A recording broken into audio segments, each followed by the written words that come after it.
দেখেন, প্রবাসীদের জীবন হইতেছে মৌমাছির মতো। মৌমাছি যেরকম বিভিন্ন ফুলের থেকে মধু নিয়ে একখানা করে, এরকম প্রবাসীরাও মাসকে মাস কাজ করে, কষ্ট করে, মেহনত করে একখানো যুগে এই একখানো অর্থ কিছু সব করে। লাস্ট পর্যায়ে কি হয়, 2 বছর 4 বছর 5 বছর তখন যে বাড়িতে যাবে তখন বলে, বাবা রে আর কিছুদিন থেকে আয়, আর কিছুদিন থেকে আয়, এই রেন্টটা শোধ রয়েছে, এই রেন্টটা রয়েছে, সেই রেন্টটা রয়েছে। কেন এগুলো কেন? প্রবাসী যারা আসে তারা কি মানুষ না? বাড়িতে থাকলে মা বাবা কত হয়েছে, যখন প্রবাসী আসে তখন ভিন্ন রকম হয়ে যায়। এটা বাস্তব, এটা বাস্তবতা। কারণ বাংলাদেশে থাকলে অন্য সিস্টেম, প্রবাসী যখন আসে তখন 4 বছর যাওয়ার পরে বাবারে আর 1টা বছর থাকে আয়। প্রবাসী যারা মানুষ, যারা রোদে ভাঙে কষ্ট করে, তারা কি মন চায় যে আমি বাড়িতে যাই 1 মাস 2 মাস ছুরি কাটায় আসি, তখন কি বলে, বাবারে আর 2টা মাস থাকি আয়, আমার রেন্টটা রয়েছে। কেন?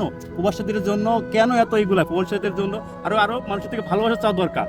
আরে ভাই, প্রবাসীকে ভালোবাসা দেওয়া দরকার। কারণ সে 4 বছর 2 বছর মা বাবা ছেলে মেয়ে সবাইকে ফেলে রেখে সে বসে থাকে। কেন? তার অর্থের জন্য। সে যখন তার অর্থ যখন ফেরত না করতে পারে, তখন যে না জমে, যদি 4 বছর পরেও বলে যে এর কিছুদিন আগে দেখলাম এক প্রবাসী ভাই 7 বছর থাকার সৌদিতে, 7 বছর রয়েছে, 7 বছর থাকার পরেও তার বাবা বলতেছে, তাকে ফ্যামিলি থেকে বলতেছে যে বাবা আর 1টা বছর পরে আয়, আমার ঋণ এখনো পরিশোধ হয়েছে না। তাহলে তো 7টা বছর সে কোথায় গেল? 7টা বছর যে কাম করে দিল রে, কোথায় দিল, কি করলো?